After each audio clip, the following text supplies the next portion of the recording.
Hello, my lovelies. I hope you guys are doing really well and still on track with your 2020 January health and fitness goals.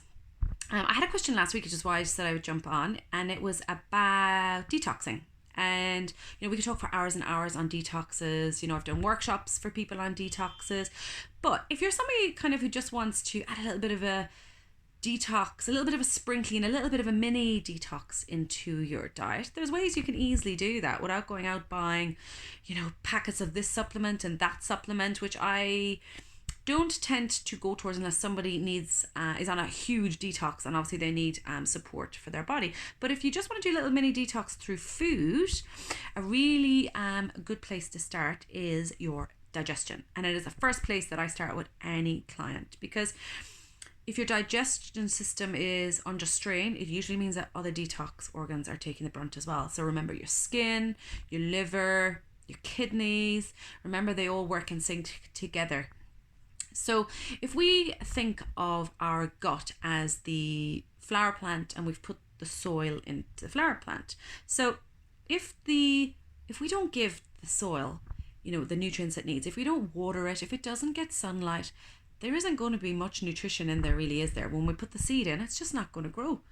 And if you kind of think of your gut flora like that, so we need to create the environment that the probiotics, which is the seed, can flourish in. Because remember, we have good and bad bacteria, and usually it's issues that happen when the bad bacteria overgrows and outnumbers the good bacteria. We're always going to have good and bad bacteria. It's in sync. That's how we know when there's issues. It's when they're out of balance. A lot of the times that could be this time of year, especially. We got the vomiting bug over Christmas. I'm on some probiotics now, but there's no point me taking loads and loads of probiotics if it's not going to thrive in there. So I am making sure that I add as much prebiotic foods, not probiotic, prebiotic foods into my diet for those probiotics to flourish. Now, I hope I haven't confused you by that little tongue twister. So, prebiotic foods are what creates the environment for the probiotics to flourish. So, things like your garlic, your onions, your fermented foods, your sauerkraut, your kombucha. So, all of these foods are prebiotic foods, and they help the probiotic foods then to flourish. And you get probiotic foods again in your vegetables. It's usually the fibrous foods. Your broccoli and your cauliflower and all those amazing vegetables. So essentially, what you're looking at is making sure that you have veggies every day in your diet. So you're not relying on the wheat-based carbohydrates. So it's a really good place to start. So every meal, make sure that you have your vegetables. So you're getting your source of pre and probiotic gut bacteria. So number 2, water.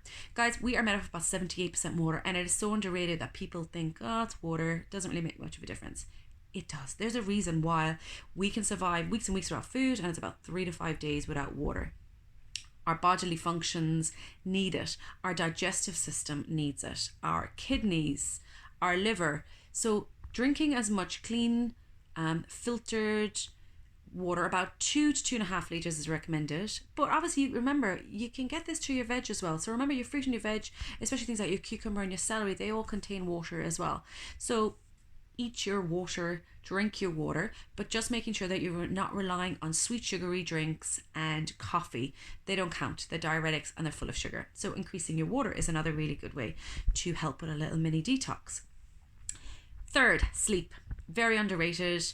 It has huge impact, guys, on our hormones. When we get under a certain amount of sleep, everybody is different, but usually it is the 6 to 8 hours. Different people thrive on different numbers, and obviously circumstances, if you're a new mom or you work, things like that. But trying to get as much good sleep as you can, and that is not alcohol induced sleep either. Remember that your hormones and our well-being, our immune system relies on getting enough sleep. So trying to get good quality sleep as well. So there are 3 little tips that you can start just, this week. It's not, no planning has to come into it. It's just 3 things you can incorporate into your daily lives. Next week, I will talk a little bit about more intense things that you can do. But if you wanted to start this week just on that, so increasing your pre and probiotic foods, so your vegetables, your fermented foods, things like that. aiming for quality sleep boosts your immune system, balances your hormones, your energy levels. Water. So we're trying to increase your water. If you don't like the taste of water, put some fresh cucumber, some fresh mint, some fresh limes into it. It doesn't have to be just plain water. So if we just start on those few things for the next week, I'm sure it'll be very easy for some people, but for some people it's really, really hard. So work on those things for the next couple of weeks, and I will talk a little bit more about more intense things then we can add in when you are ready to do that. Have a great week, guys. Talk to you soon. Bye.